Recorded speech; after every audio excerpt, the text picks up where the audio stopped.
The federal courthouse in Manhattan hadn't been this quiet since a mob boss took the stand in 1986. Cameras lined the back wall. U.S. Marshals flanked every exit. At the defendant's table, Alessio Ferraro sat like he owned the building. And honestly, he probably did. Head of the Ferraro crime family, worth more than most countries, feared by anyone with enough sense to fear anything. Charcoal three-piece suit, silk tie, jaw carved from stone. Beside him, Katerina Sinclair in a black, backless dress, red lips curled into half a smile, her hand draped over his forearm like a trophy claiming its shelf. They'd rehearsed this moment. The divorce would go uncontested. His ex-wife hadn't been seen in 10 months, hadn't answered a single call, hadn't fought back. Everyone knew the story. Alessio married beneath him, some foster kid from Boston who spoke 4 languages but never raised her voice. A girl with no family, no money, no power. When he got bored, she disappeared. That's what women like her did. Behind him, his mother Regina sat with her back straight as a blade, silver hair pinned tight, and nodded once at the lead attorney. "Finish this." The attorney nodded back. Then the plaintiff's door opened. Eloise Langston walked in wearing a faded gray sweater, 2 sizes too big, dark pants, flat shoes, brown hair pulled into a low knot. No lawyer at her side, no entourage, no jewelry, nothing that cost more than $20. She looked like she'd been surviving on cold coffee and willpower for months. And cradled against her chest, wrapped in a plain white cotton blanket, was a newborn baby. The room detonated. Gasps hit the marble walls and bounced back. A reporter knocked over a chair, scrambling for a better angle. Katerina's hand froze mid-air. Her smile didn't fade. It shattered. Regina stood, sat back down, and went white. Alessio's lawyers grabbed each other's arms. The judge hammered his gavel twice, but Alessio himself didn't move. His eyes found the baby and stayed there. His chest stopped rising. Something behind his expression shifted like a crack splitting through a frozen lake. Slow at first, then all at once. Ellie sat down at the plaintiff's table without a glance in his direction. The baby whimpered. She adjusted the blanket with steady hands. And Alessio's mind started doing the only kind of math that money can't solve and power can't erase. Timeline math. Biological math. The kind that rips through every lie a man's ever told himself and leaves him standing in the wreckage with nowhere to hide. That baby was about to change everything. If this story's already got you hooked, hit that like button and share it with someone who deserves a great story. Subscribe now because what Ellie does next will make Alessio Ferraro wish he'd never let her walk away. 2 years before the night of that courtroom hearing, Eloise Langston was carrying a tray of champagne through the crowd in the grand ballroom of the Plaza Hotel. The charity gala was called the Ferraro Foundation, a name so elegant that no one bothered to ask where the donations actually went, and if anyone ever did ask, they were smart enough not to ask a second time.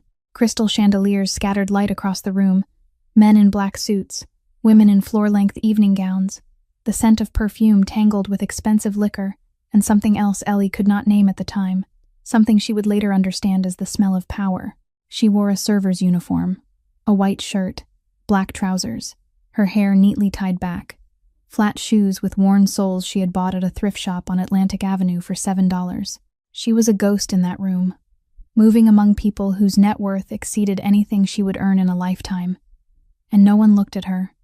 No one ever looked at her, until a drunk Italian guest grabbed her wrist and yanked her backward, and the entire tray of champagne crashed down onto the suit of the man standing right beside him. Ellie heard glass shatter before she saw golden foam spreading across charcoal cashmere. She looked up and met Alessio Ferraro's face for the first time in her life. He didn't shout. He didn't frown.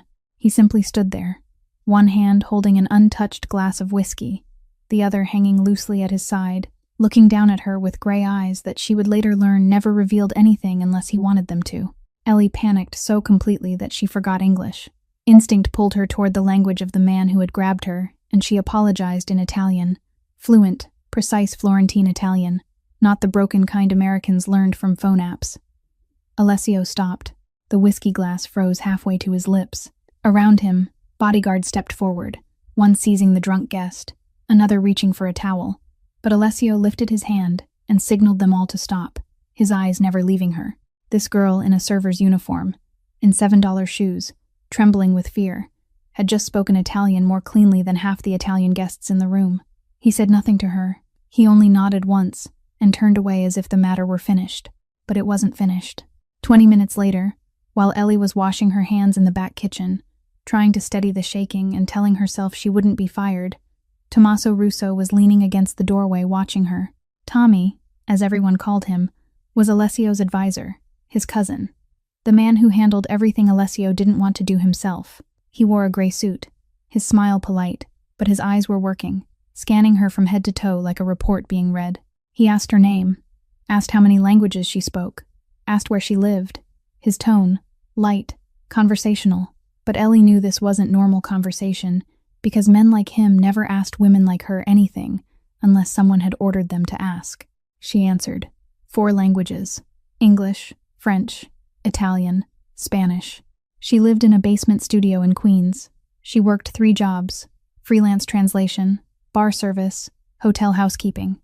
Tommy nodded, thanked her, and disappeared. 3 days later, a 12-page report lay on Alessio's desk. Eloise Langston, 25 years old. Mother died of cancer when she was 12. Father an alcoholic who left when she was 15. 7 foster homes in the Massachusetts system. Physical abuse in the 4th household. Put herself through community college. No criminal record. No debt except student loans. No family. No close friends. No one. Alessio finished reading, closed the file, and for the first time in a very long while, he smiled. It wasn't a warm smile. It was the smile of a man who had just found something he could own without competition. Perfect, he said to Tommy. Just that one word. 1 week after the gala night, Alessio appeared at the bar where Ellie worked the late shift. He didn't call ahead, didn't announce himself, simply took a seat at the bar at 10 o'clock at night, as if it were the most ordinary thing in the world. A man wearing a suit worth an entire year of her rent, sitting in a modest Hell's Kitchen bar, with 2 bodyguards stationed outside the door. He ordered a whiskey neat and waited. Ellie saw him from the far end of the bar, and her hand tightened around the tray of glasses. She recognized him instantly, because that face, those gray eyes, weren't something you forgot. He didn't call her over, didn't wave. He just sat there drinking his whiskey and waiting until she had to come serve him because it was her job. He asked where she had learned Italian. She said she taught herself. From books, from films, from an elderly Italian woman in her 3rd foster home. The only person who had ever been kind to her during those years in foster care. The woman who taught her how to cook pasta and read Dante before Ellie was moved again 4 months later. Alessio listened.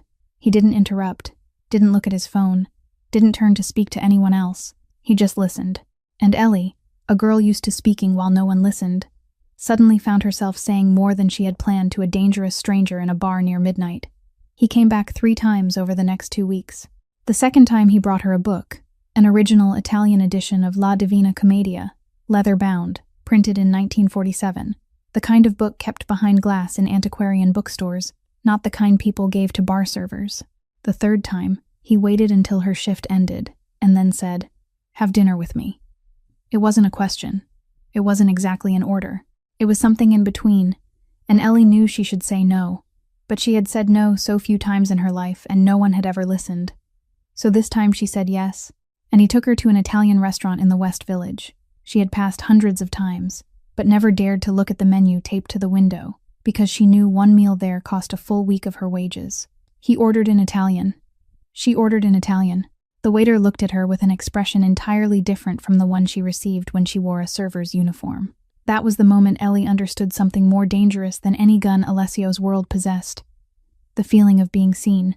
After that dinner, everything moved faster.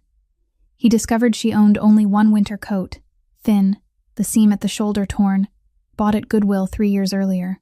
2 days later, a package arrived at her basement studio, a gray cashmere coat in a white box with no brand name.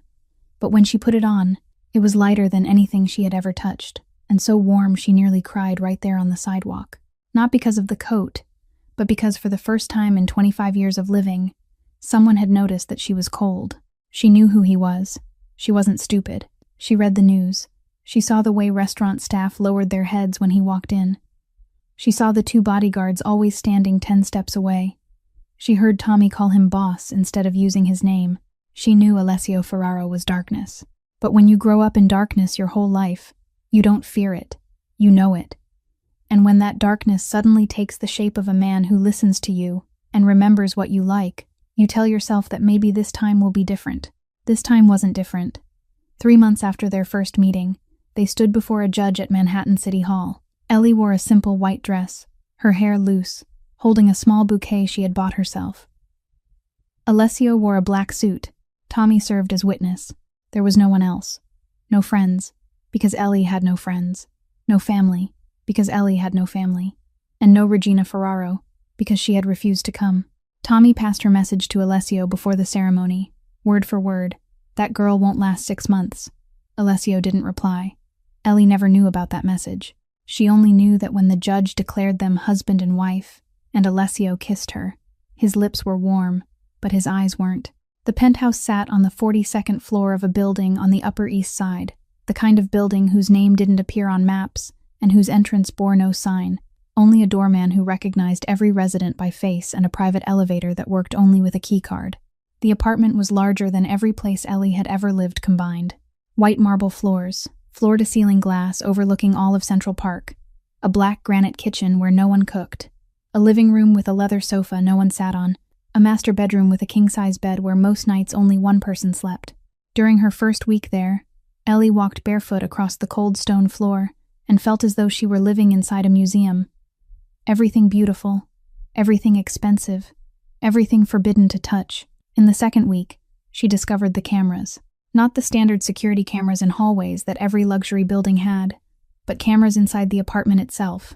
Small, mounted in the corners of the living room ceiling, the kitchen, the corridors, everywhere except the bedroom and the bathroom. She asked Alessio, and he answered as if she had asked why the sky was blue. Security. Then returned to reading documents on his desk. In the third week, she learned about the guards, not the 2 she had seen at restaurants and galas, but 4, rotating in 2 12-hour shifts, one always in the ground floor lobby, one in the hallway on the 42nd floor, 2 in a black SUV parked outside the building. They didn't follow her inside, but every time she went out, they followed. Grocery shopping, they followed. A walk in the park, they followed. Once she only wanted to sit alone with a coffee at a small cafe on the corner of Madison, and she saw the black SUV parked across the street, the driver staring straight through the cafe window. She set her coffee down and lost the desire to drink it. In the second month, Ellie realized she had no money. Not that she lacked spending power. Alessio had given her a secondary credit card tied to his account and told her to buy whatever she needed. But every month, Tommy sent Alessio a detailed statement, and Ellie knew this because she saw the stack of papers on his desk. Every purchase, every location, every hour, a map of her life drawn in transactions. She stopped buying anything that wasn't absolutely necessary. She wanted to ask to work again, at least freelance translation. But Alessio said there was no need. She was his wife. She didn't need to work. His voice flat as the granite countertop in the kitchen, and she understood this wasn't an invitation, but an order. She tried.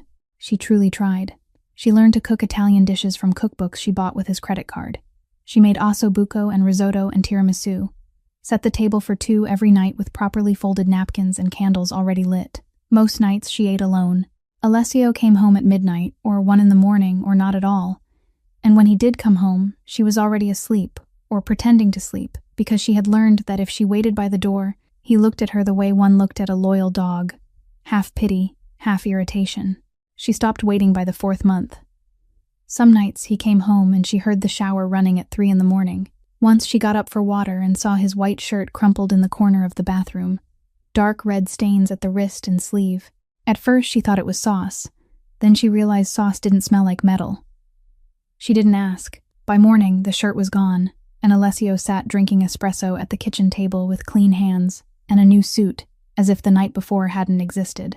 She pretended it hadn't existed too. That was how they lived, in the most beautiful penthouse Ellie had ever seen. 2 people sharing space but living apart, one owning the world and one unable to own even herself. Who could she call? She had no one to call. Friends from the bar had faded away because she wasn't allowed to work anymore. Translation, colleagues too. She had no family. She typed a message to a girl from foster care once and deleted it because she didn't know what to say, that she lived in a multi-million-dollar Manhattan penthouse and was lonelier than when she was 15, sleeping on the floor of her 6th foster home.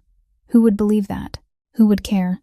She began talking to herself, softly, whispering in the bathroom mirror, asking who the face looking back at her belonged to, because the girl from Boston with 4 languages and iron will was slowly disappearing inside this apartment, losing a small piece every day, and no one noticed, not even her. Katerina Sinclair came for the first time on a Thursday evening, in the 8th month of the marriage. Ellie was lying on the sofa reading when she heard the elevator open and the sound of high heels striking the marble floor in the hallway. Steady, confident, the kind of footsteps belonging to someone who knew exactly where she was going and didn't need an invitation. Ellie sat up, but before she could step into the hall, Tommy appeared at the living room door and said briefly that it was a business meeting. He needed the study, and she should turn in early. Tommy didn't meet her eyes when he said it. That was how Ellie knew it wasn't a business meeting. She returned to the sofa and opened her book, but her eyes couldn't follow the words because her ears were listening. Footsteps crossing the hall, the study door closing, then silence. Then, after about 10 minutes, laughter. A woman's laughter. Low, rough.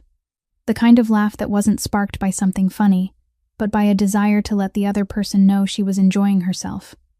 That she was comfortable, that she was exactly where she wanted to be. Ellie closed the book and set it on the table. She pressed her hands into her thighs.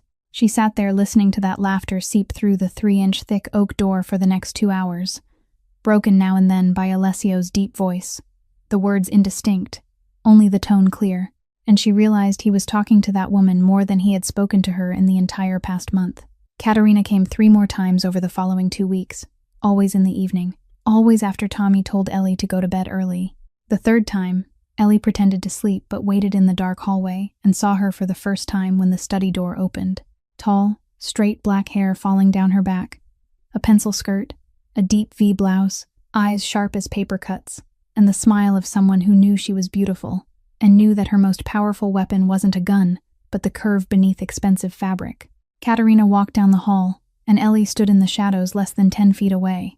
But Katerina didn't see her, or saw her, and didn't bother to look. And both possibilities hurt the same. Alessio followed her to the elevator, and when he turned back, he saw Ellie standing in the hallway, hair loose, eyes wide in the dark, and he stopped for exactly 1 second before continuing toward the study, as if she were a piece of furniture he was used to seeing and no longer noticed. That night, Ellie didn't sleep. The next night, neither. On the 3rd night, when Katerina had just left close to midnight, and Alessio was standing in the kitchen pouring whiskey, Ellie stepped out.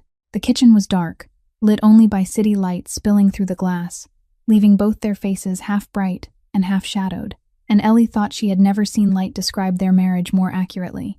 "Who is she?" Ellie asked, her voice calmer than she thought it could be, though her hand was clenched around the edge of the granite counter so hard her knuckles were white. Alessio didn't turn around. He took a sip of whiskey and said that she didn't need to know. "I'm your wife," Ellie said, and she hated the tremor at the end of the sentence. Alessio turned then. He looked at her, and in the dim city light, those gray eyes were emptier than any room in the penthouse. "You're my wife because I chose you," he said, his voice level and flat, "and don't confuse that with authority." "What do you want, Ellie? Do you want love? Romance? I'm building an empire. I don't have time to be your dream husband." "I never asked for a dream," Ellie said softly. "I only asked for respect." Alessio set the whiskey glass down and stepped toward her. Just 1 step, but close enough for her to smell the alcohol and the perfume that wasn't hers on his collar. And he spoke slowly.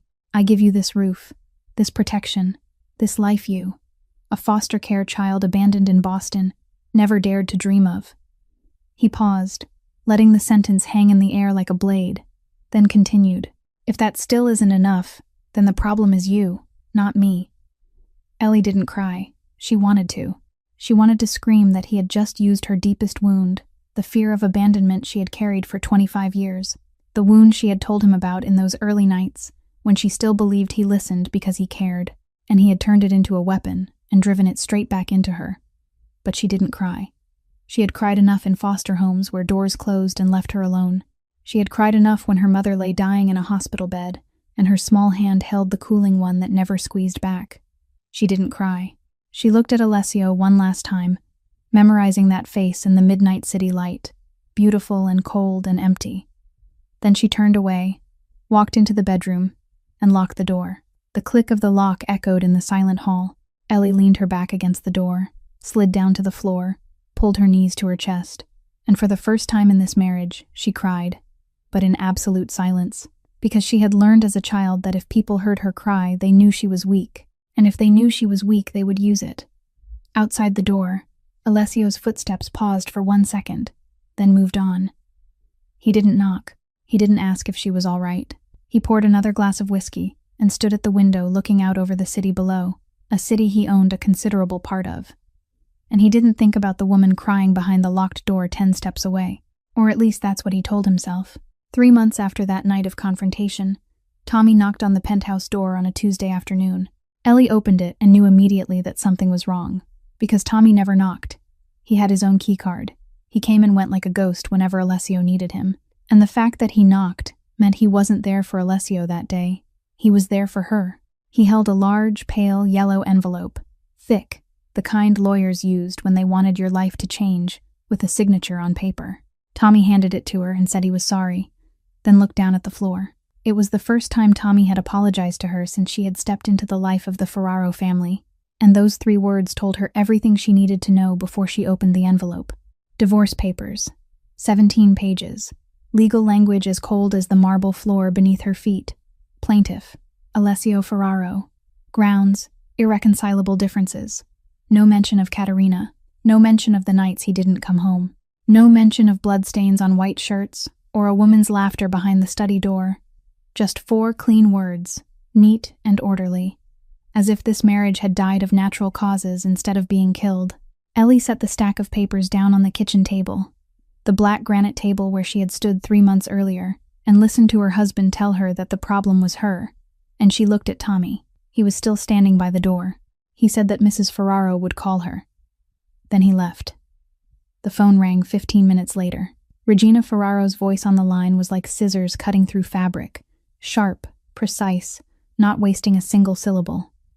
Sign it. Don't make noise. You'll receive $1 million and a non-disclosure agreement. Consider it this family's generosity. Then she paused. The kind of pause Ellie had learned during nearly a year beside this family was the pause that came before a threat. And Regina continued, her voice dropping half a tone.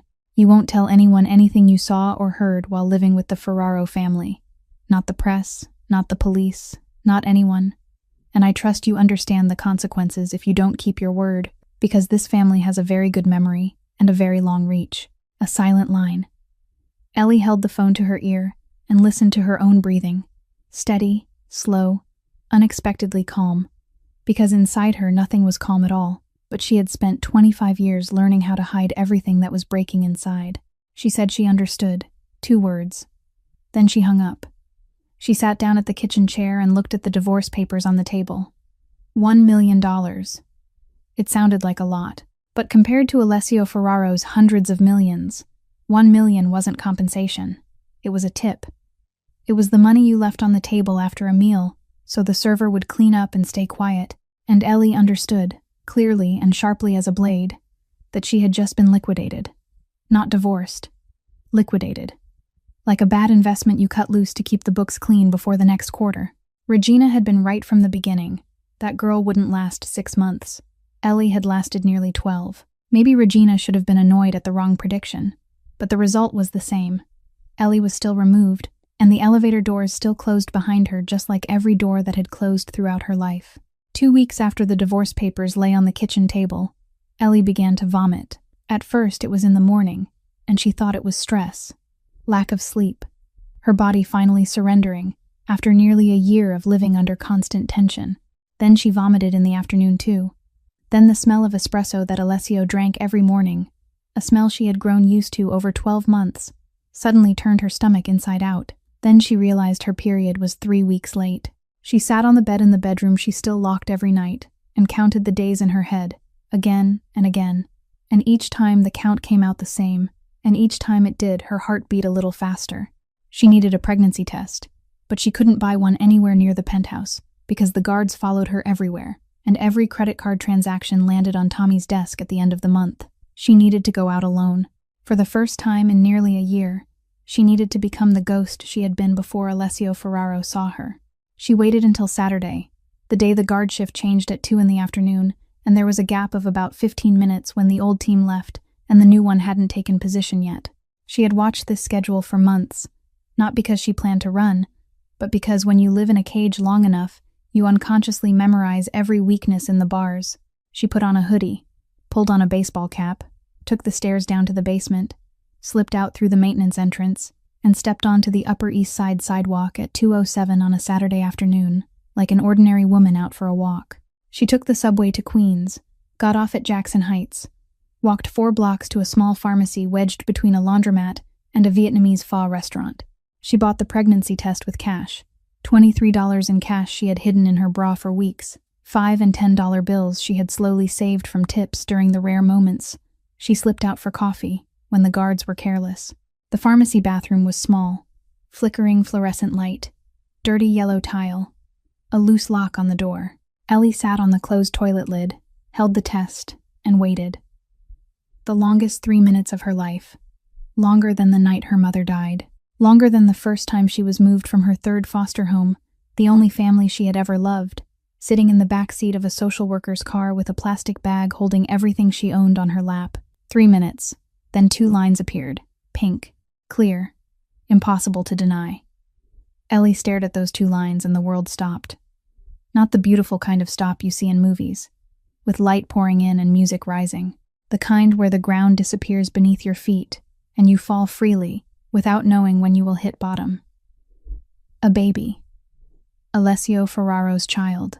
The child she had once dreamed of in the early months when she was still naive enough to believe he married her for something other than convenience, when she still cooked dinner for 2 and lit candles, and imagined a day when there would be 3 chairs at the table, then 4, then a real family.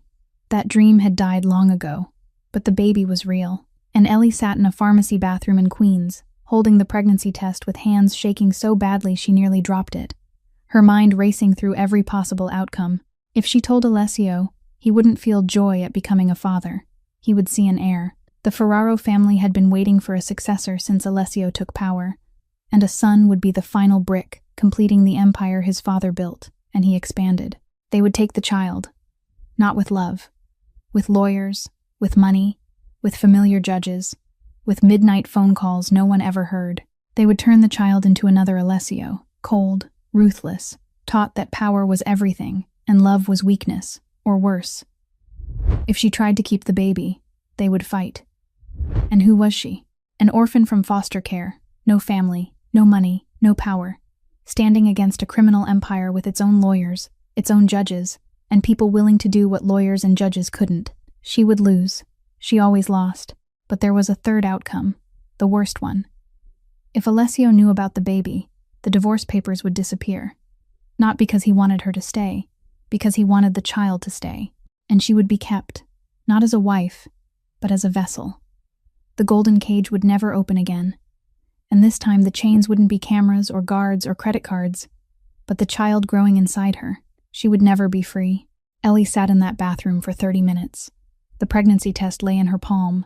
The fluorescent light flickered. Outside, Saturday afternoon in Queens was loud with traffic and music and laughter from people passing by. The sounds of freedom she was hearing for the last time before deciding whether to keep it or lose it forever. Ellie left the pharmacy bathroom in Queens that Saturday afternoon and returned to the penthouse before the new guard shift noticed she had gone. She hid the pregnancy test in the pocket of her hoodie, reached the apartment, went into the bathroom, looked at the 2 pink lines once more, then wrapped the test in toilet paper and pushed it to the bottom of the trash under 3 layers of paper towels. She looked at herself in the mirror and told herself, 3 days. Give yourself 3 days to think. She didn't need 3 days. By the second night, lying in the locked bedroom with her hand resting on a belly still flat, she knew no child of hers would grow up in this golden cage. No child of hers would be taught that control was love and silence was duty. No child of hers would become a piece on the Ferraro family chessboard. She would disappear. But disappearing from Alessio Ferraro wasn't like disappearing from an ordinary husband. This was disappearing from a man with networks along the entire East Coast, with watchers in every airport, with Tommy Russo and his team able to find anyone within 48 hours if they wanted to. She needed a plan. She needed time, and she needed cash. In the first week, she began withdrawing money, Not from the secondary credit card, because every transaction was monitored, but through cashback each time she shopped for groceries. $80 of groceries, $20 cashback. The receipt showed $100 in groceries, no questions asked. She did this every time she shopped, 2 to 3 times a week, at different supermarkets along the Upper East Side and Midtown, and each time the $20 was folded and slipped into the lining of an old suitcase she had carried since foster care. The suitcase Alessio had never bothered to look at, because it was too cheap to belong in that penthouse. In the second week, she bought a prepaid phone with cash at an electronics shop in Harlem during the 15-minute guard shift gap on Saturday afternoons she knew by heart. In the third week, she used the prepaid phone to call the National Domestic Violence Hotline. She told the counselor that her husband didn't hit her, but she was completely isolated, financially controlled, monitored in all her movements, implicitly threatened by her husband's family, and that she was pregnant and needed to leave. The counselor was silent for a moment and then said, "Listen to me. Everything you just described is abuse." They connected her to a women's shelter in Brooklyn, and from the shelter she was referred to the State of Georgia Address Confidentiality Program, a program that allowed survivors of domestic abuse to use a substitute address on all public records, so the abuser couldn't locate their real residence. Georgia because Savannah. She didn't choose Savannah by accident.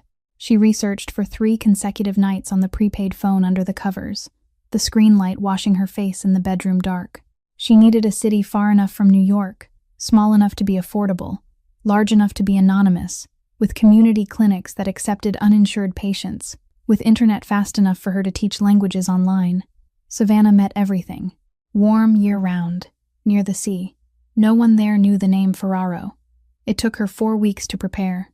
4 weeks living in the penthouse with the unsigned divorce papers still on the kitchen table, with Alessio coming and going like a ghost at midnight, with Katerina arriving every Thursday, and that laughter still seeping through the study door, with her lower abdomen beginning to firm slightly, hidden beneath oversized hoodies because in that penthouse, no one looked closely enough to notice.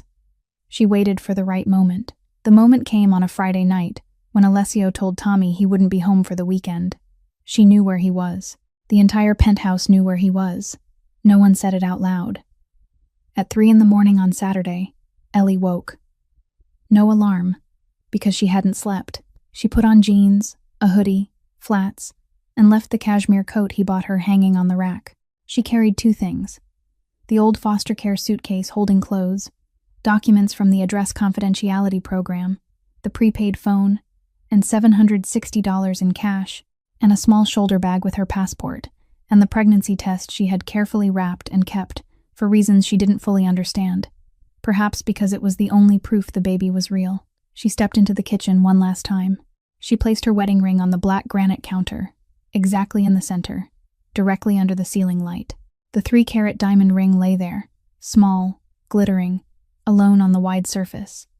And Ellie thought she had never seen something so expensive look so worthless. She didn't write a note. She didn't leave a message. The ring was everything she wanted to say, and if he didn't understand, it didn't matter anymore. She took the stairs to the basement, out through the maintenance entrance, onto the sidewalk at 3:20 in the morning. The street was empty. March wind cut through her hoodie.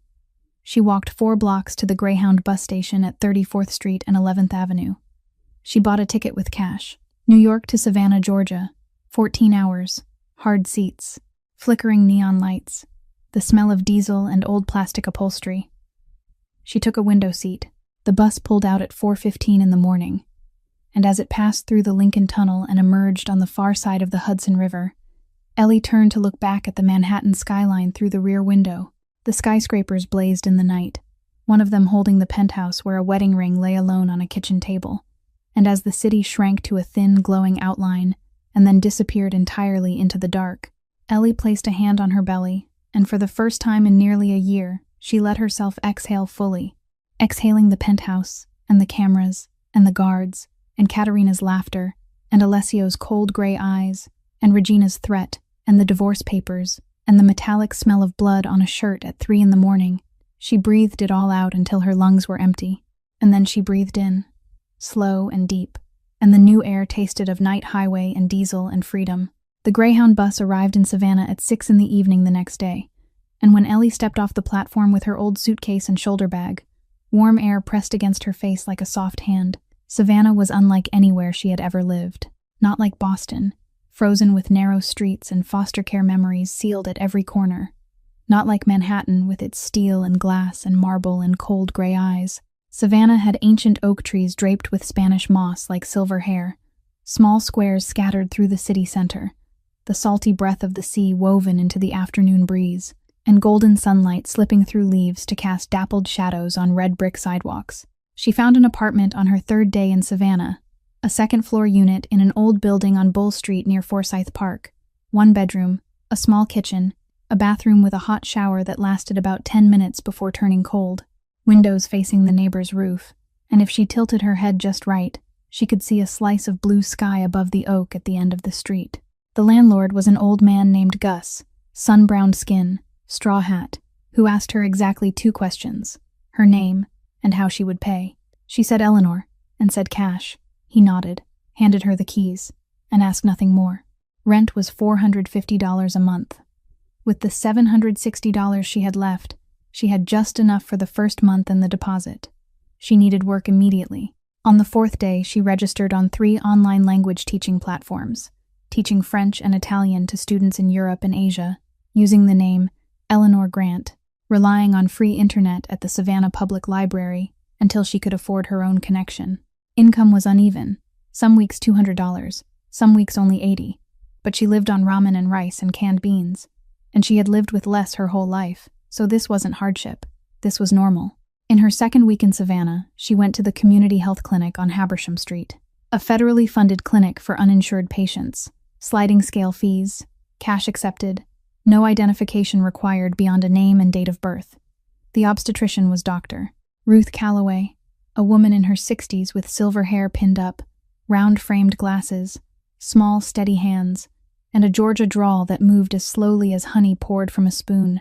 She performed the ultrasound, and when the flickering black and white image appeared on the screen and the heartbeat filled the small exam room, fast, steady, alive, Ellie gripped the edge of the exam table until her fingers went white. Doctor, Calloway studied her for a moment and asked gently whether she had family, whether she had anyone with her. Ellie said they were overseas and that she would be fine.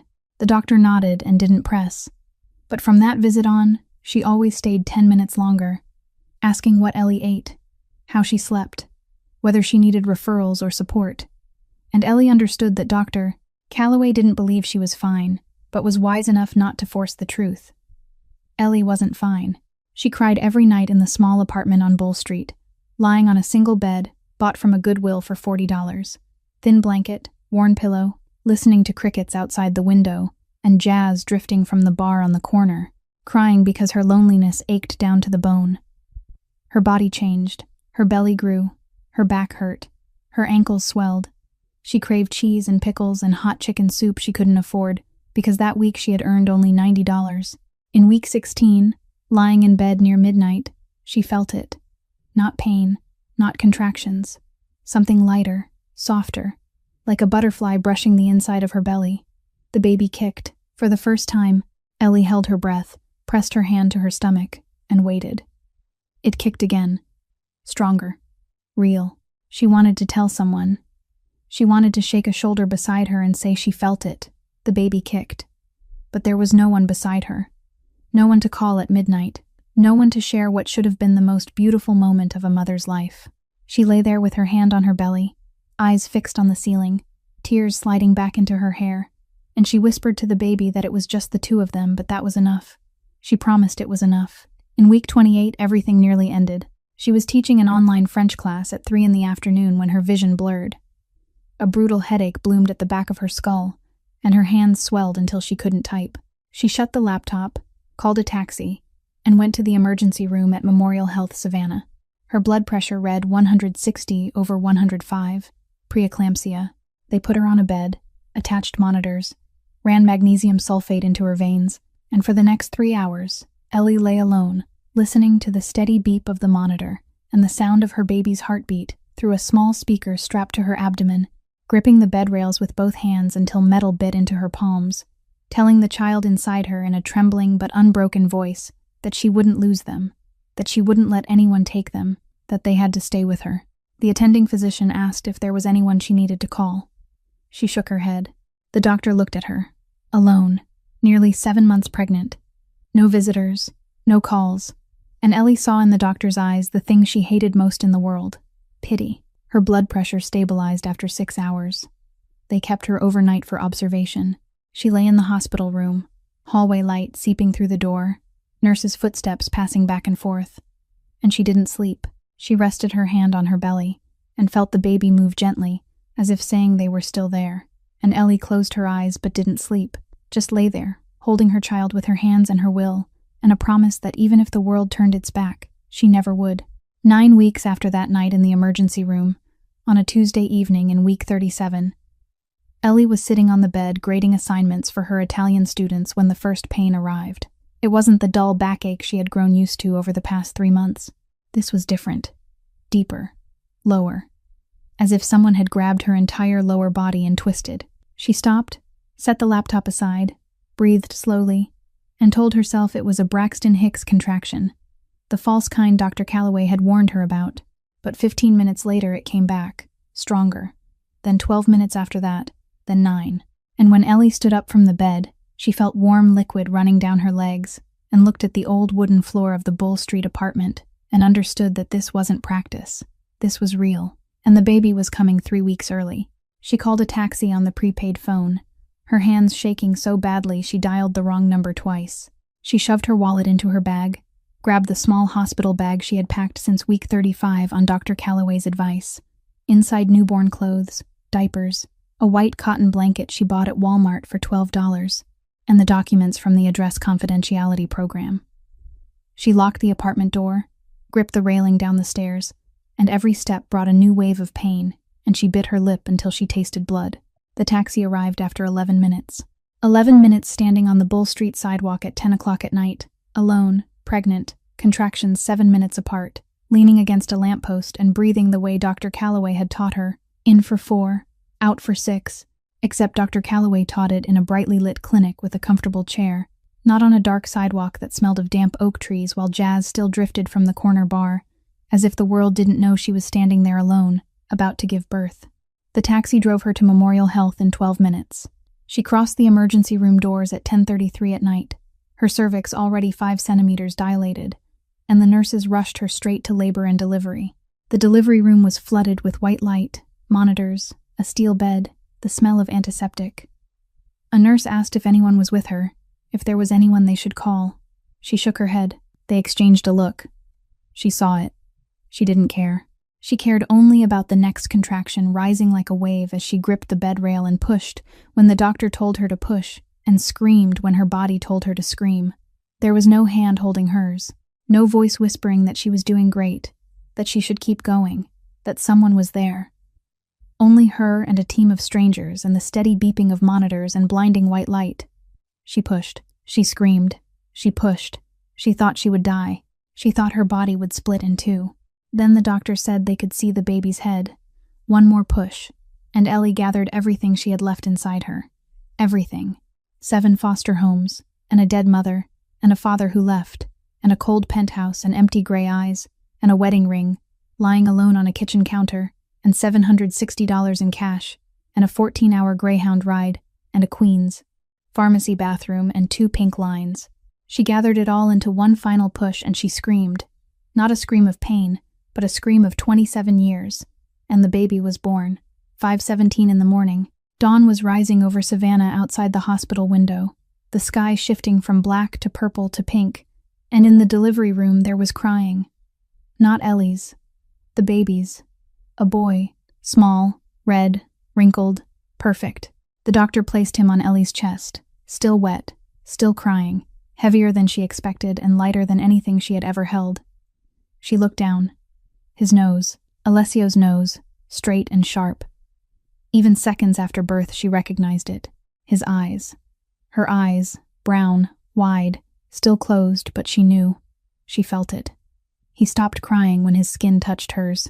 He lay on her chest, listening to her heartbeat. The heartbeat that had carried him for 9 months. And he grew quiet. Ellie wrapped both arms around her son, and something shattered inside her. Not the kind of breaking that hurts. The kind where the last door is blown open and light floods the darkest place. Not love. Love was too small a word, too soft, too often used by people who didn't know how heavy it truly was. This was purpose. This was the ferocity of protective instinct she had never known she possessed. Something no foster home taught her, no book described correctly. Something she only understood with a baby weighing under 7 pounds on her chest, and the certainty that she would burn the world down if the world dared touch her child. The nurse asked what the baby's name was. Ellie looked at her son. He opened his eyes for the first time, just a narrow slit, seeing nothing clearly, yet looking straight toward her as if he knew. "Nico," she whispered. Victory of the people. Everything she hoped he would become. A victor without belonging to darkness. Strong without being cold. Her son, but no one's pawn. Nico, her son. The dawn climbed higher. Savannah sunlight poured through the delivery room window, warm and golden, falling over mother and child. Ellie held Nico, and for the first time in 27 years, she wasn't alone. The first 3 months of motherhood taught Ellie that exhaustion wasn't a state. It was a way of life. Nico never slept more than 2 hours at a time. She nursed him at midnight, at 2, at 4, at 6.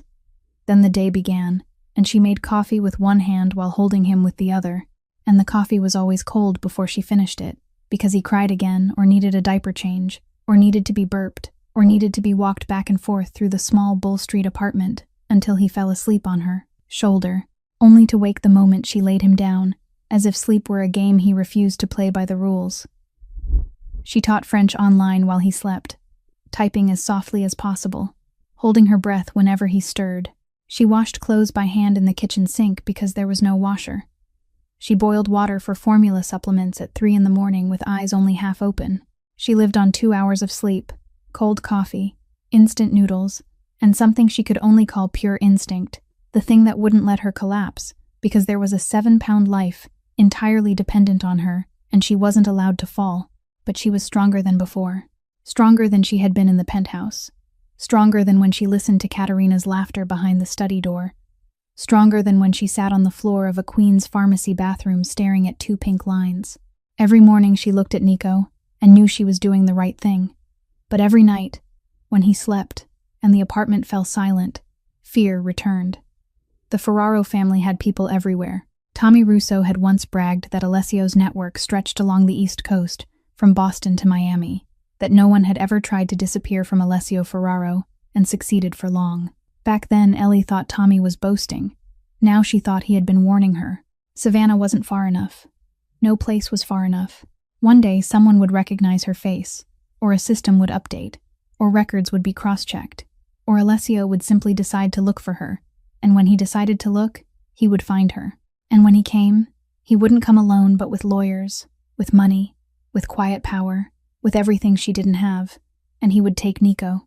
Ellie lay staring at the ceiling at 2 a.m, listening to her son's steady breathing in the old crib she bought from a thrift store beside the bed, and she understood that running had an expiration date. She couldn't run forever, but she could choose how to stop. She could choose to walk into a courtroom on her terms, instead of being dragged there on his.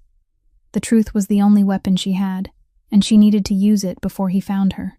2 weeks before the divorce hearing date, Ellie took the prepaid phone and called Charles Whitfield. She had found his name 6 months earlier through a free legal hotline at the women's shelter. A Manhattan civil attorney specializing in divorces involving abuse and coercive control. 55 years old, salt and pepper hair, known for taking pro bono cases no one else dared touch. He answered and was silent for 10 seconds when she said her name. Eloise Langston. Ms. Langston. Where are you? I've been looking for you for 5 months. Mr. Park's team, Mr. Ferraro's, has been threatening sanctions because you haven't appeared. I'll be there, she said, her voice so calm it surprised her. I need you to file a separate emergency petition for temporary custody along with the divorce. Custody, he repeated, his tone shifting. Ms. Langston, do you have a child? I have a son, 3 months old, Alessio Ferraro's. Silence on the line. She heard him take one deep breath and the creak of a chair. Ms. Langston, he said slowly, you understand that when you walk into that courtroom with a baby, everything changes. You understand that. I do, Ellie said. That's why I'm calling you. I'm not calling to hide anymore. I'm calling because I'm going to walk into that room and tell the truth, and I'm not going to let them take my son. Will you help me?" Charles Whitfield was silent for 3 more seconds, then said he would meet her in court, and told her to bring everything she had. Every document, every piece of evidence, everything. "And Ms. Langston?" He paused. "You're very brave." Ellie ended the call, looked over at Nico sleeping in his crib, and whispered that they were going back to New York, her son, and this time she wasn't running anymore. The judge struck the gavel for the 3rd time, and the courtroom fell quiet enough to hear pages turning on a lawyer's table. Alessio's lead attorney rose first. Victor Hargrove, senior partner at one of New York's top 5 law firms, wearing a dark gray suit worth 3 months of Ellie's rent in Savannah, his voice deep and steady like a man who had won hundreds of cases and had no reason to believe this one would be different. He argued that Eloise Langston had willfully absconded from her place of residence for 10 months, failed to notify the court, failed to respond to any communication from his client, failed to comply with legal procedure, and that such behavior demonstrated mental and emotional instability, that a woman who fled without explanation couldn't be considered capable of making decisions for herself, let alone for an infant. He used the word fled 4 times. He used the word unstable 3 times. He didn't once mention why she left. When Hargrove sat down, Charles Whitfield stood. He wasn't wearing an expensive suit.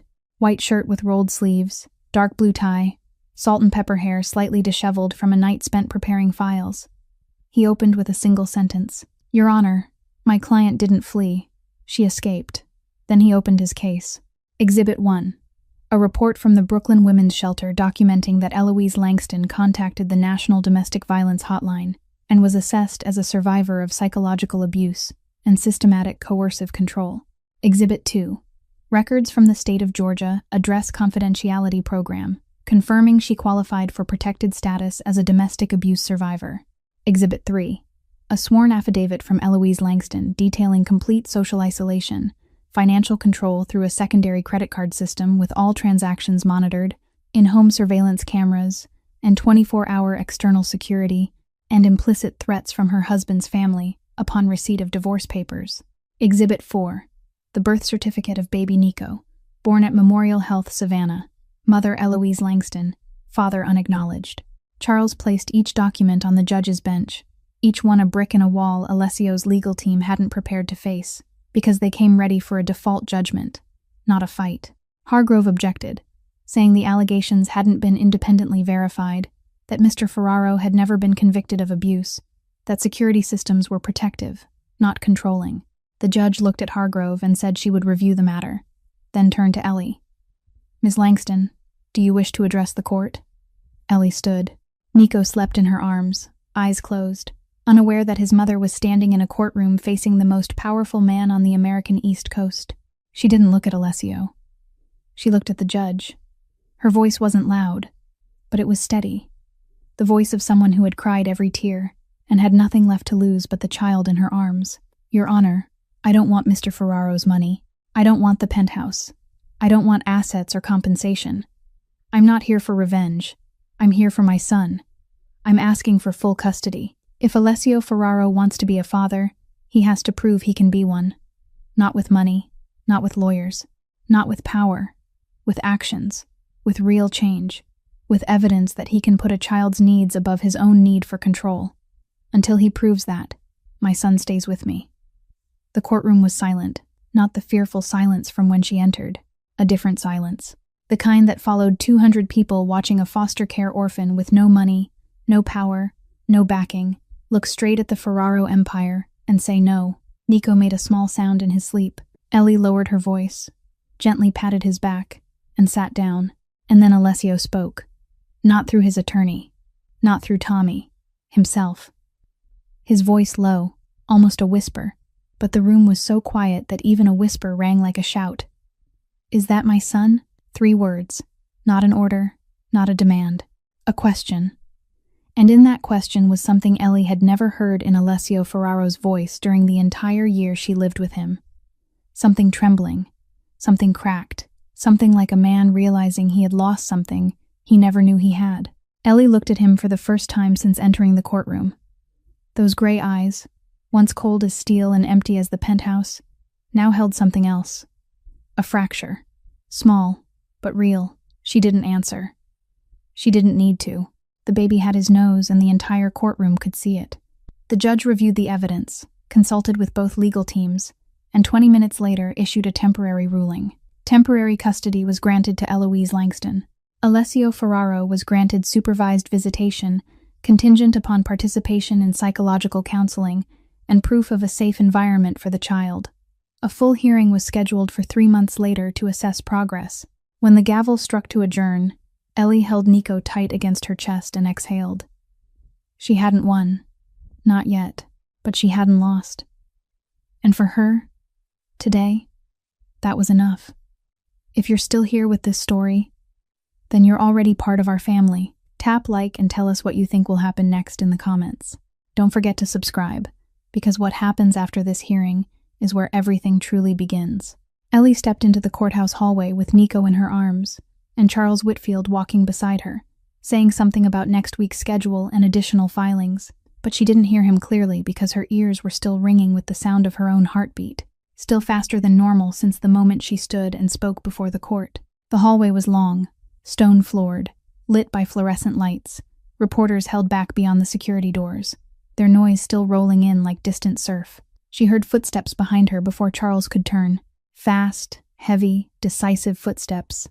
The kind belonging to someone unaccustomed to being told no, and unaccustomed to anyone walking ahead of him. Eloise. Alessio's voice cut through the hallway and she stopped, not because he called her name, but because her body reacted. Nearly a year under this man's roof had etched into her instincts the habit of stopping when he spoke. She hated that. She turned. Alessio stood 5 steps away, Tommy behind him, keeping distance. 2 bodyguards farther back along the corridor. Katerina was nowhere in sight.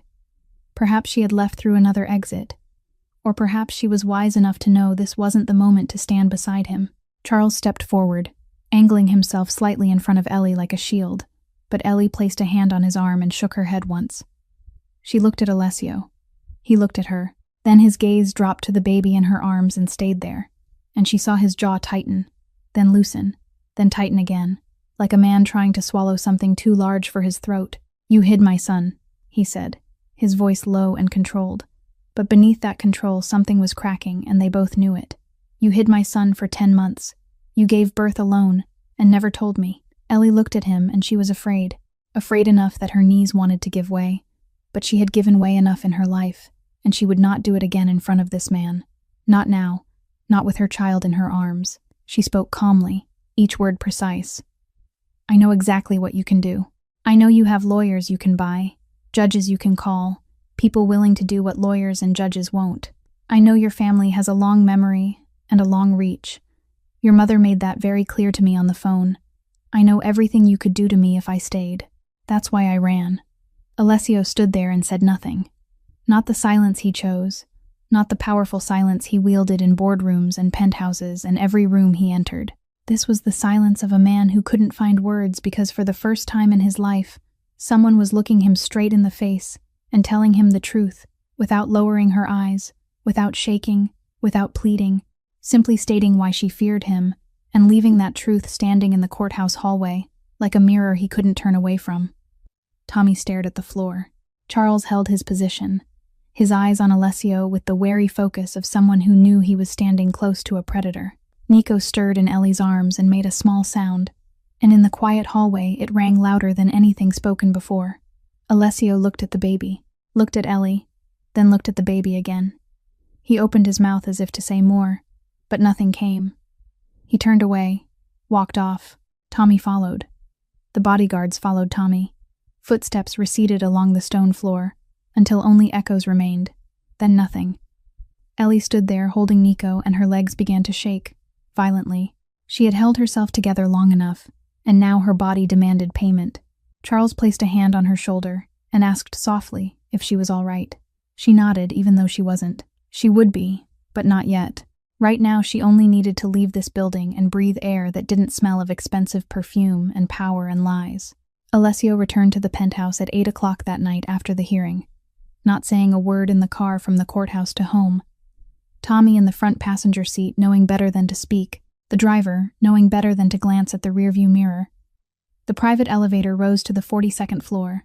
The doors opened, and Alessio stepped into an empty apartment. Empty not because anything was missing. Everything was still there. The leather sofa, the marble floors, the glass walls overlooking Central Park, the ceiling lights switching on automatically when the sensors detected movement. Empty because it had been empty since the morning Ellie left 10 months earlier, and he had known that, but had never admitted it until tonight, when he crossed the kitchen and saw the wedding ring. It was still there, centered on the black granite countertop, exactly where she had placed it 10 months earlier, at 3 a.m. before walking out the service entrance in the basement and disappearing. The 3-carat diamond caught the ceiling light and glittered, small and solitary on the wide surface, and Alessio realized he had never put it away. The penthouse was cleaned weekly. The housekeeper came 3 times a week. No one had touched the ring, not because he had ordered it left there, but because no one dared ask what he wanted done with it, and he never mentioned it. And if no one mentioned it, it didn't exist. But it existed. It had sat there for 8 months like a silent indictment. He stepped past every day without looking down, or looking down and pretending not to see. He poured whiskey, drank it in one swallow, poured another. Tommy entered the kitchen, leaned back against the opposite wall, arms crossed, and looked at Alessio with an expression he had never used on his boss. Not fear, not submission, just blunt honesty. She lived 6 months on cash, Tommy said evenly, under an assumed name, slipped past our security system without a single camera catching her. She gave birth alone in a hospital in Georgia, no hand to hold, no one beside her, nearly died of preeclampsia at week 28. She raised the baby for 3 months on online teaching money and instant noodles. Then she walked into that courtroom on her own and faced you and your entire legal team without shaking for a second. Tommy paused. She isn't weak, Alessio. She's stronger than you thought, stronger than anyone I've ever seen. The whiskey glass left Alessio's hand before he realized he had thrown it. It struck the marble wall above the sink and exploded, shards scattering across the floor, whiskey streaking down the white stone. Tommy didn't move.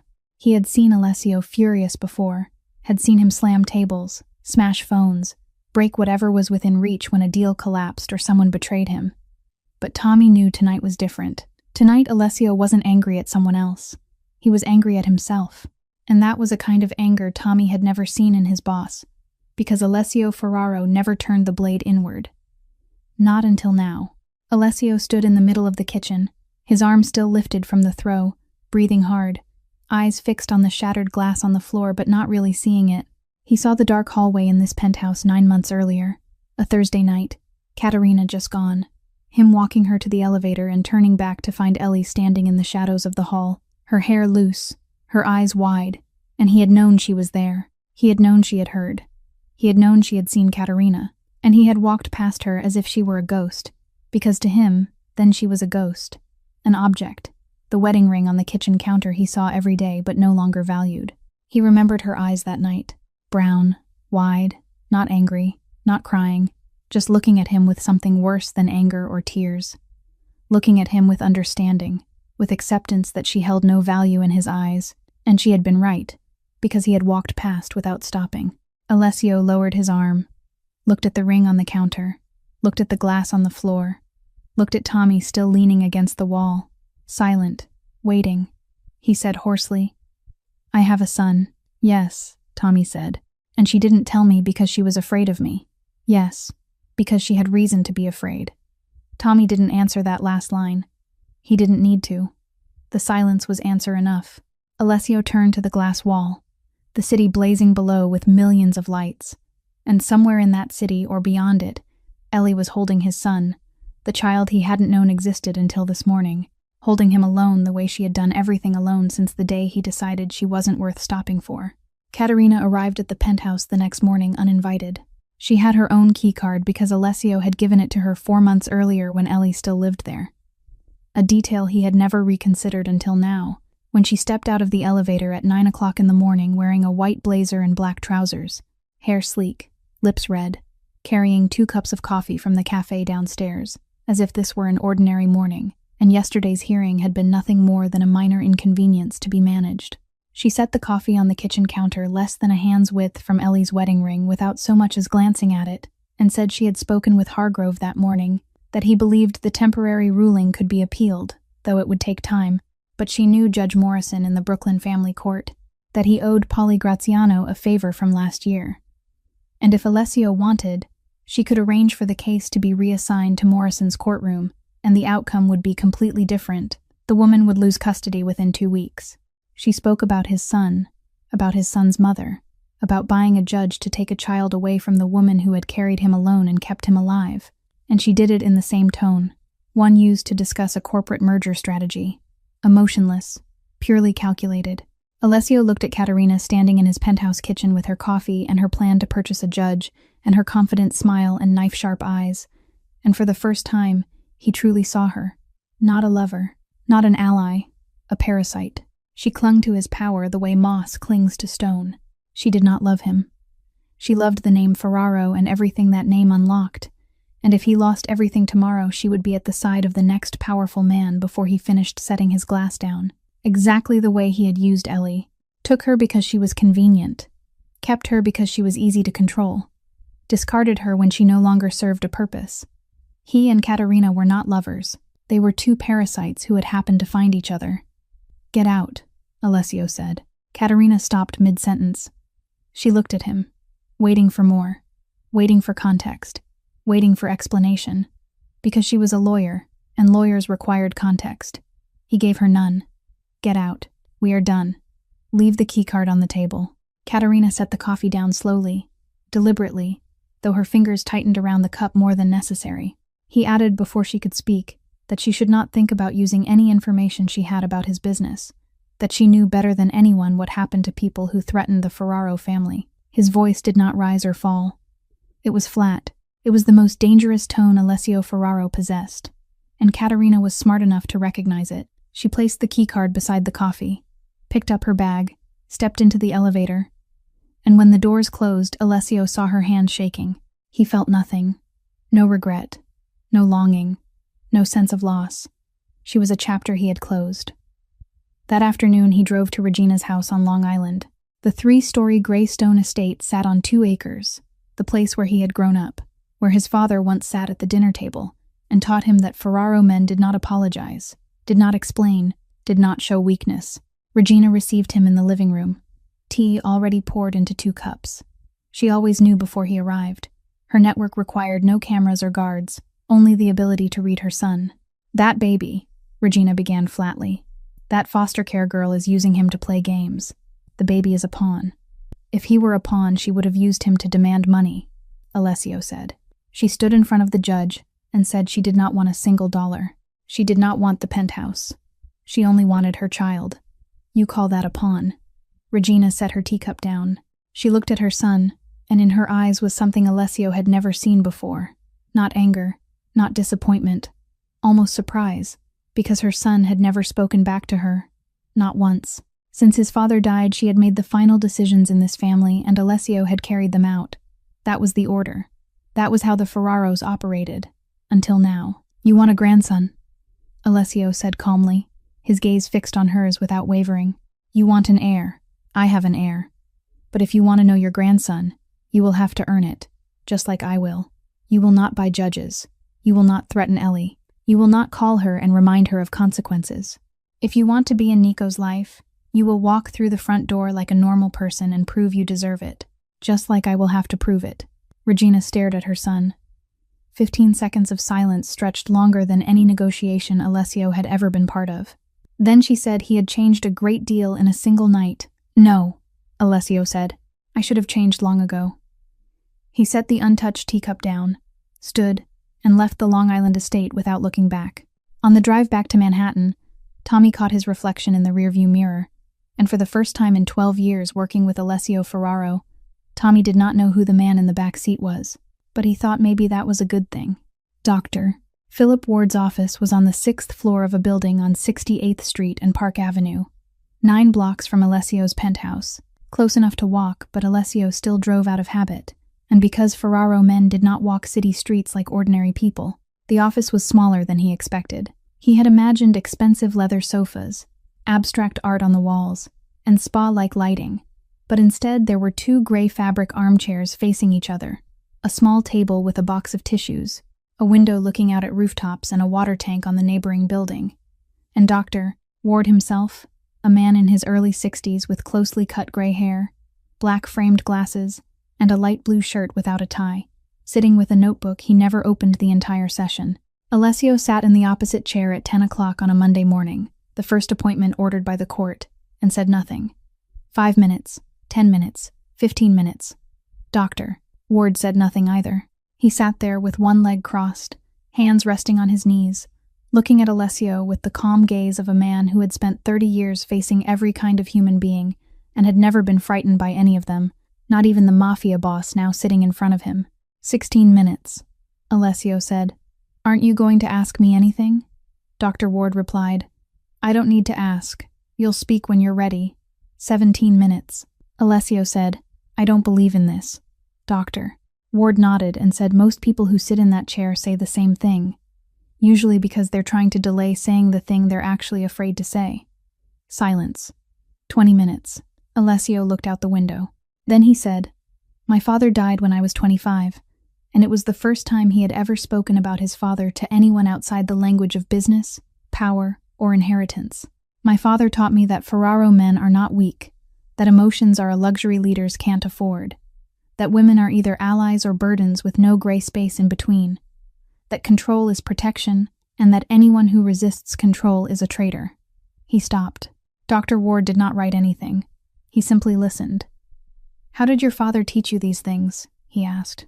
By example, Alessio said, his voice flat while his hands clenched around the arms of the chair. My mother never left the house without an escort.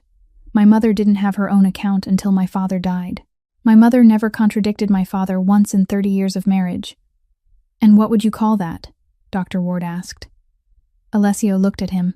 10 seconds of silence. Control, he said, then paused, then added, the same thing I did to Ellie. Dr. Ward nodded once. And when did you realize that?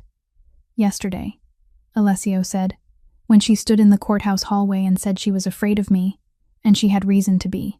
The first session ended after 50 minutes. Alessio left the office feeling no better. It felt as though someone had opened a door he had spent his entire life keeping shut, and behind it was a room full of things he never wanted to see. He came back the following Monday, and the one after that. Each session opened another door. His father, his upbringing, the way he learned that loving someone created weakness, and weakness was what enemies exploited. The way he had turned Ellie into a version of his mother without realizing it. 3 weeks after the hearing, under the supervised visitation order, Alessio met Nico for the first time. The Family Visitation Center in Midtown, the second floor of a municipal building. A small room with pale yellow walls, fluorescent lights, green carpet, plastic toys stacked in a corner, and a social worker seated at a desk taking notes. Nothing like any room Alessio had entered in the past 20 years. No leather sofas, no whiskey, no bodyguards. He arrived without a suit for the first time Tommy could remember, wearing an open-collar white shirt and dark trousers. And when Tommy asked why he wasn't wearing a suit, Alessio said, I'm not meeting a business partner. I'm meeting my son. Ellie was already in the room when he entered. She sat on the carpet with Nico on her lap, 4 months old, dressed in a pale blue onesie, looking around with wide, curious brown eyes. Ellie looked at Alessio and said nothing, didn't stand, didn't greet him, just watched him with guarded eyes, and he understood he had no right to expect anything else. He sat on the floor opposite her, awkward, his knees unaccustomed to bending that way, his hands unsure where to rest, and he realized that he, a man who controlled $100 million empire, didn't know how to sit on the floor with his 4-month-old son. Ellie placed Nico on the carpet between them. The baby lay on his back, kicking his legs, waving his arms, staring at the ceiling and then turning toward Alessio. Ellie's brown eyes on a face with Alessio's nose. The baby looked at him. He looked at the baby. And he didn't know what to do. He had negotiated with Colombian drug lords, stared down the FBI without blinking, made decisions that altered hundreds of lives without hesitation, but he didn't know how to touch a 4-month-old child staring up at him from a green carpet. He extended his hand, slowly, his index finger toward the baby. Nico watched the finger, lifted his tiny hand, and wrapped all 5 small fingers around Alessio's index finger, gripping tight, not letting go. The baby held his father's finger with the strength of a 4-month-old. Not strong, but certain. And Alessio felt that small force pull something out of him. Something Doctor Ward had opened the door to but hadn't yet drawn out. Something Alessio had buried under 20 years of coldness, control, and power. And now it came free without permission or warning, because 5 tiny fingers were holding his and refusing to let go. Alessio turned his head away. His jaw tightened, his shoulders stiffened. He didn't want anyone to see, but it was too late, because the tears fell before he could stop them. And this was something Alessio Ferraro didn't do, never did. His father taught him that men don't cry, and he hadn't cried when his father died. Hadn't cried when he made the first decision that ended a life. Hadn't cried once in 20 years. But he was crying now because a 4-month-old baby was holding his finger on a cheap green carpet under fluorescent lights. Ellie saw it. She sat less than a meter away and saw his shoulders shake, saw him turn his face aside, saw the drop fall onto the carpet. She said nothing. No comfort. No mockery. No acknowledgement. She simply sat there in silence and allowed him that moment with his son without judgment. It was the most generous thing she could give him right now, and she knew it. And he would never know how much strength it had taken her to remain still while the man who had broken her cried in front of her. The following visits took place twice a week at the Midtown Center. The same room, the same green carpet, the same social worker seated in the corner taking notes. And Alessio arrived on time every single time, not a minute late. Something Tommy later told Ellie in private had never happened in all his years working with his boss, because Alessio Ferraro made others wait and never waited for anyone. On the 3rd visit, Alessio asked to change Nico's diaper. Ellie watched him for a moment, then nodded and placed Nico on the changing mat on the carpet.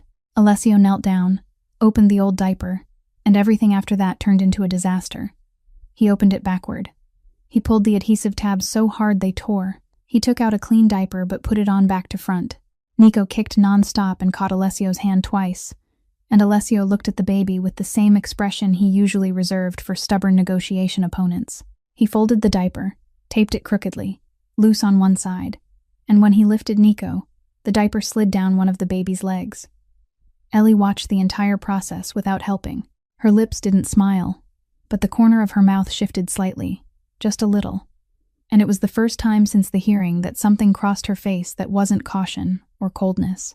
He looked at her, looked at the crooked diaper, then said he'd learn. She said he should, then took Nico and changed the diaper again in 15 seconds, with one-handed movements only someone who'd changed thousands of diapers could manage. On the 5th visit, he succeeded for the first time. Not perfectly, a little tight on the left hip, but it didn't fall off. He looked at Nico in the clean diaper with an expression Tommy later said was identical to the look on his face when he closed a $50 million port deal, which meant pure satisfaction. On the 7th visit, he brought food, not from an expensive restaurant, a brown paper bag from a small deli in Hell's Kitchen. Inside it, a container of hot chicken soup. He set it on the table beside Ellie as she fed Nico a bottle and said he thought she might be hungry. The visits lasted 2 hours and she came straight from teaching. Ellie looked at the soup container, then looked at him. The deli in Hell's Kitchen.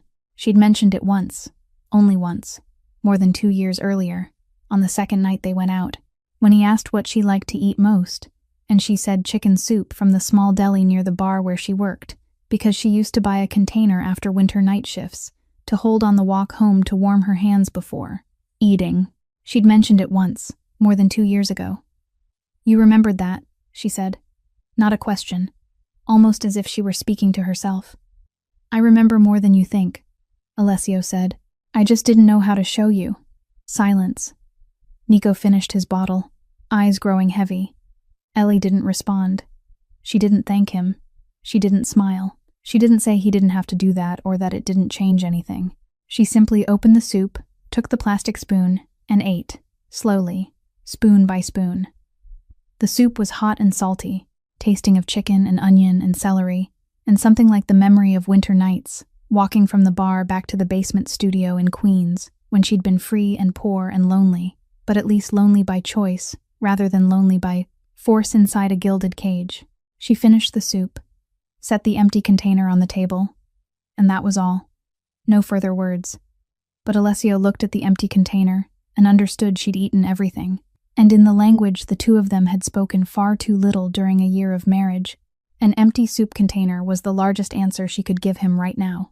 If this story is making you feel something, press like now and share it with someone who needs to hear it. And don't forget to subscribe to the channel because Ellie and Alessio's journey isn't over yet, and you won't want to miss what happens next. Nico was 6 months old, and the small midtown hotel room where Ellie had been staying since returning to New York had become unbearable. The room was 18 square meters, with a single bed, a collapsible crib, a kitchenette that was really just a microwave sitting on a cabinet, and a mini fridge tucked under the desk, baby clothes hanging from the curtain rod because there was no dryer, toys piled into one corner competing for space with suitcases and bags. And every time Nico started practicing rolling and trying to crawl, he hit a wall within 2 seconds because there was nowhere to crawl. Ellie knew she needed a real place to live, but Manhattan rent was something her online language teaching income couldn't touch, so she'd started looking farther out: Queens, the Bronx, even New Jersey, anywhere with rent under $1,200 a month and close to public transportation.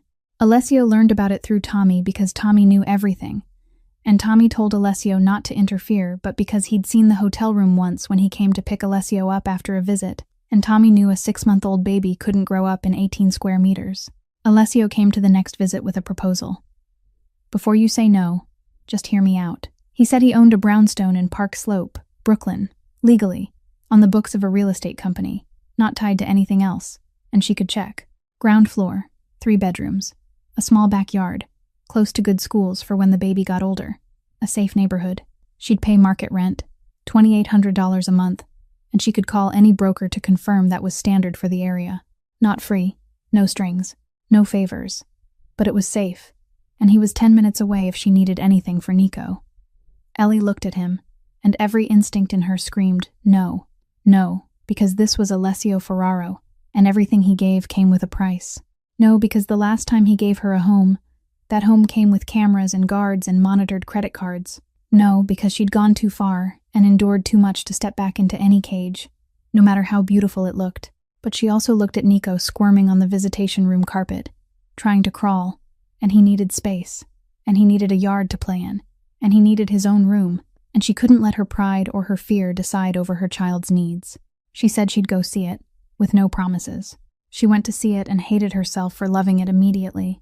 The brownstone was built of warm brown stone, a short staircase leading to the front door, the ground floor opening into a spacious living room with oak floors and natural light pouring through 3 large windows, an open kitchen with a small breakfast bar, 3 bedrooms toward the back, a bathroom with a real bathtub instead of a shower that cut off after 10 minutes, and a back door that opened to a small paved yard with a wooden fence and a young maple tree.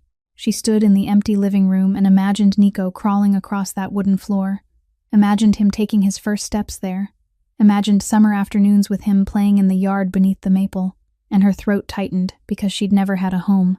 Never. Every place she'd lived had been temporary. Foster care was temporary. The basement studio was temporary.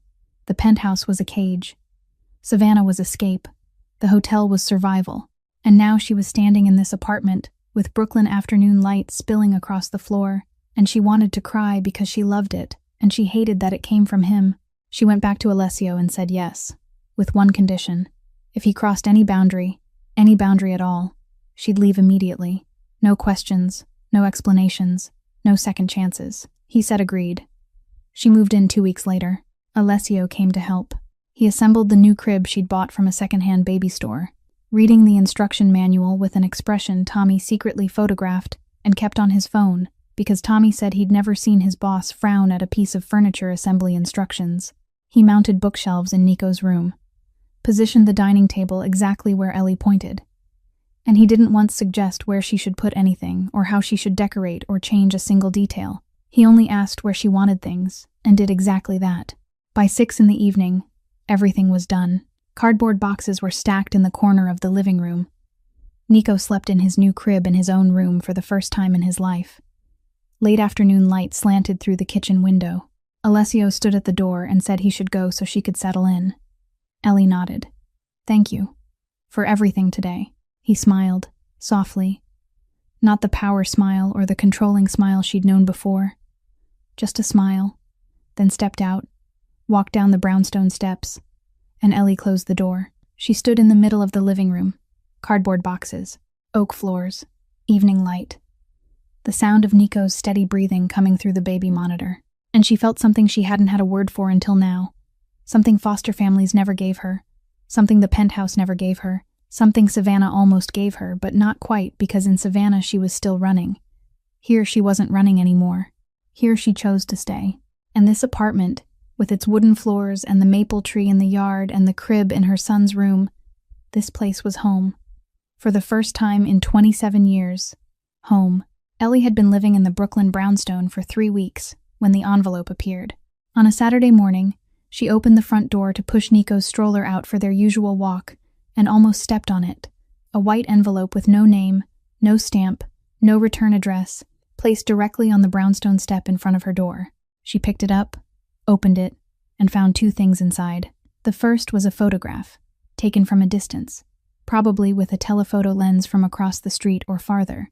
A picture of Ellie pushing Nico's stroller along the Park Slope sidewalk, and she recognized the gray hoodie she'd worn the previous Wednesday, and the maple tree on the corner of 7th Avenue, which meant someone had been watching her for at least 3 days, and close enough to capture Nico's face clearly in the stroller. The second was a small card, white paper, printed letters, no signature, just 1 sentence. Cute baby. Ellie stood on the stoop, and her hands didn't shake because she'd passed the stage of shaking a long time ago. Her body had grown so used to fear that fear now lived in the background of her life, but what she felt was worse than trembling. It was anger, deep and hot, because someone had photographed her son from afar and left it at her doorstep as a message that they knew where she was and could come any time.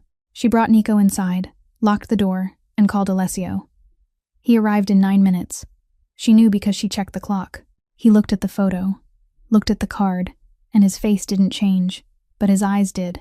Something behind those gray eyes darkened, cooled, and Ellie realized she was seeing Alessio in a way she never had before.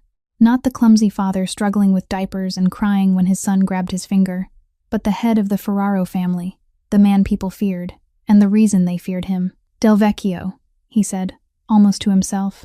Franco Del Vecchio. He explained it to her briefly, without embellishment. Del Vecchio was the boss of a rival family in Philadelphia, expanding into New York, clashing with Ferraro territory for 2 years now, and now he knew Alessio had a son, a newborn, a weakness, something the underworld could exploit. Ellie listened, and each word was a brick in a wall she'd tried to convince herself didn't exist. The wall between the normal life she wanted for Nico and the violent world Nico's father belonged to. She asked how he was going to handle it. He said he'd place people around the neighborhood, discreetly. She wouldn't see them unless she looked, but it was her decision, and he wouldn't do anything without her consent. She looked at him and remembered the penthouse, the cameras, the guards, the isolation, and she knew he remembered too because he looked at her like a man forcing himself not to repeat old mistakes even as his instincts screamed at him to control, surround, lock her away for safety. She agreed under 3 conditions. The guards kept their distance, she wasn't monitored, and she was told everything related to the threat. No hiding, no filtering, no deciding for her what she needed to know and what she didn't. He nodded. 3 days later, Ellie was feeding Nico his first solid food in the kitchen at 7 in the evening, rice cereal mixed with milk that Nico spat out more than he swallowed, when Alessio knocked on the door. 9 p.m. Not a visitation hour. She opened it and saw 2 things. His right hand wrapped in bandages across the knuckles, scratches along the back of his hand, and in his eyes the same darkness she'd seen when he looked at Del Vecchio's photo, now heavier, deeper, like someone who'd just done something light shouldn't witness. What happened? She asked. It's handled, he said, his voice flat in a way she recognized from the penthouse. The voice from nights he came home at 3 in the morning with blood on his shirt. You promised you wouldn't hide things from me. Silence. He looked at her, then said Del Vecchio had sent 2 men to watch her all week. His people intercepted them that night. He spoke to them directly. They wouldn't be back, and he'd sent a message to Del Vecchio that if anyone of his came near her or Nico again, that would be their last conversation. How? She asked, even though she already knew the answer. He didn't reply. She didn't ask more. She stood in the doorway looking at a man trying to change for his son, knowing his scraped knuckles weren't from a fall, and that her and her child's safety that night came from violence, the same violence she'd run from, the same darkness she wanted to keep Nico away from. And now that darkness was standing at her door with injured hands, asking with his eyes if she was okay. She was okay. She wasn't okay. She was in the gray space between gratitude and revulsion, between safety and morality. And that gray space was where she'd have to live if she chose to let Alessio Ferraro stay in her son's life. She said, "Come in. Nico isn't asleep yet." He came in and sat on the kitchen floor with Nico. The baby reached out and grabbed his bandaged finger, and Alessio gently offered his other hand instead. Ellie turned to wash the dishes, and didn't look back because she needed a minute not to see it, not to see father and son on the warm kitchen floor, knowing it had been paid for by something else somewhere in the dark. The following month, Regina visited for the first time. She called ahead and asked Ellie through Tommy if she could come, and the fact that Regina Ferraro asked for permission instead of declaring she was coming was the first change Ellie noticed. Regina arrived on a Sunday afternoon wearing a gray wool coat, her silver hair still pinned tight but her face softer than the last time Ellie had seen her in the courtroom. She brought a book, Goodnight Moon, a hardcover with slightly worn corners, and when Ellie asked where she'd gotten it, Regina said it was the book she used to read to Alessio when he was little, before his father forbade her from reading stories, because he said fairy tales made children weak. She sat on the sofa with Nico on her lap and read in a voice Ellie had never heard from her. Soft, slow, almost gentle. And Nico looked up at her with wide brown eyes, and Regina looked back at her grandson, and Ellie saw something crack across her face. Not a smile, closer to tears, but Regina Ferraro didn't cry the way her son didn't cry. At least not before. "He's beautiful," Regina said to Ellie as she stood to leave. "You're raising him well. Thank you. My son is lucky you're giving him this chance."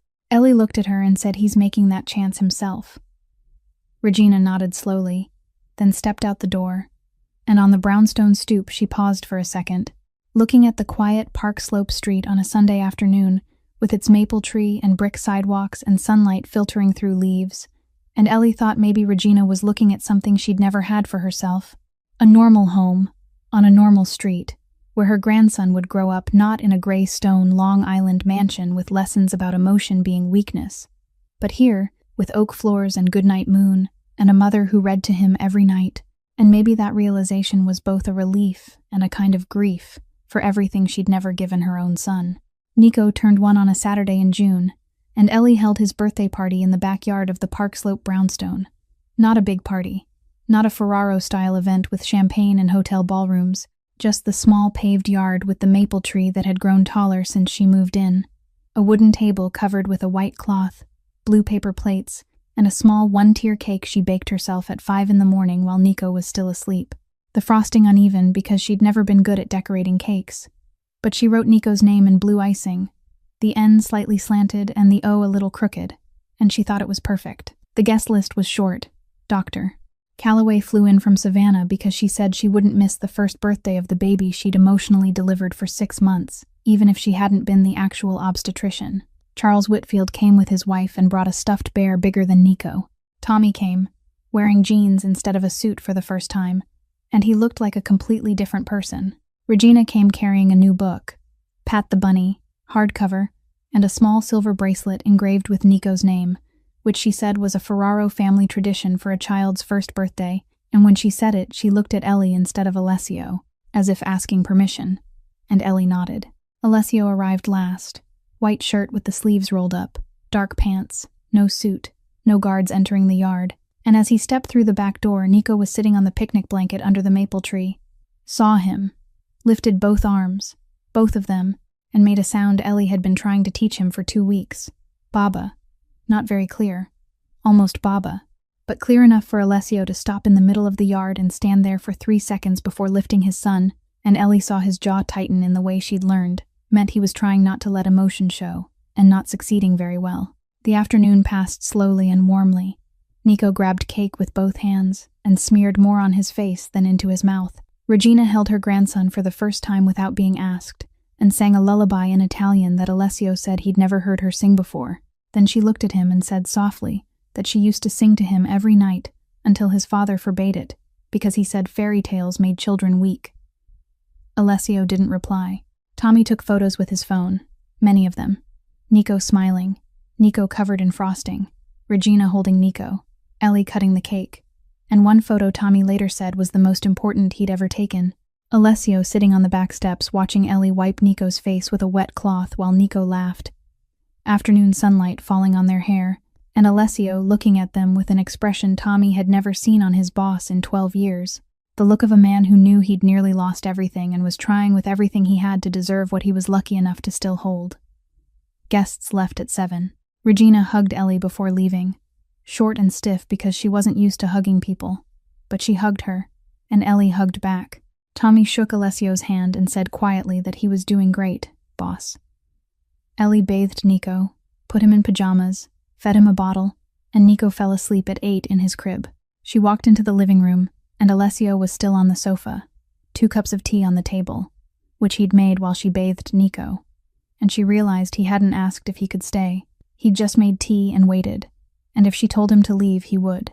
She didn't tell him to leave. She sat at the other end of the sofa, picked up her cup, and they sat in silence listening to crickets in the backyard, the occasional car passing on the street, and Nico's steady breathing through the baby monitor on the coffee table. "Best year of my life," Alessio said, not looking at her, looking at the tea. "Not the easiest year, but the best. Because I have my son, and because for the first time I'm starting to understand how wrong I lived for so many years." Silence. Ellie sipped her tea and didn't answer. He didn't need her to. He needed to speak, and she gave him space, the same way she'd given him space to cry in the visitation room 4 months earlier. And that quiet generosity was something Alessio knew he'd never fully deserve but would never stop trying to earn. At 2 in the morning, Nico cried. Ellie opened her eyes on the sofa, not sure when she'd fallen asleep, a thin blanket over her that she didn't remember taking, and she heard Nico crying through the monitor, but before she could stand she heard something else. Alessio's voice from Nico's room, low, soft, not really singing, more like humming, steady and gentle. And Nico's cries faded and stopped. She stood at the nursery door and looked in. The soft yellow nightlight illuminated them. Alessio stood by the crib with Nico in his arms, the baby's head resting on his shoulder, and Alessio rocked him gently, not skillfully, slightly off rhythm, but Nico was asleep again, and Alessio kept rocking because he didn't want to stop. She went back to the sofa without letting him know she'd seen. The next morning, sunlight flooded the kitchen. Alessio made coffee. 2 cups, exactly how she drank it. Little sugar, lots of milk. And she remembered that he remembered that. Just like he remembered the chicken soup, just like he remembered more than she thought. They sat at the kitchen table in silence, hot coffee, the quietest morning she'd ever had with him. Then Alessio set his cup down and said, "Ellie, I think we should stop pretending this is just co-parenting." Silence. She looked at him. He looked at her. Not the cold gray eyes of the penthouse. Not the dark eyes of the night he came home with scraped hands. The eyes of a man who'd sat across from doctor, ward every week for 4 months, changed hundreds of diapers, learned how to sit on the floor, read Goodnight Moon every Wednesday night during visits, made her coffee the right way, remembered chicken soup, cried because 5 tiny fingers wrapped around his own. "I haven't forgiven you," Ellie said. "Not completely. Maybe never completely." He nodded. Didn't ask for more. Didn't demand, didn't say but someday, just nodded and waited. "But I see you trying," she said, "and you try every day, and that matters. That's enough for now." Small feet kicked against crib rails through the monitor. Nico was awake. They both stood at the same time, walked into the nursery together, and Nico lay in the crib, eyes open, looking up, looking at his mother, looking at his father, and he smiled. A smile that knew nothing of penthouses or courtrooms or threatening envelopes or Katerina's laughter behind closed doors, or a wedding ring left alone on a kitchen counter, or a 14-hour Greyhound ride, or a Queen's Pharmacy bathroom, or 7 foster families, or any of the darkness his parents had. Survived. A smile that only knew morning had come, and Mom was here, and Dad was here, and the world was good. Ellie looked at Alessio. Alessio looked at Ellie. And for the first time, they didn't need to say anything. The story of Ellie and Alessio teaches us that forgiveness isn't forgetting.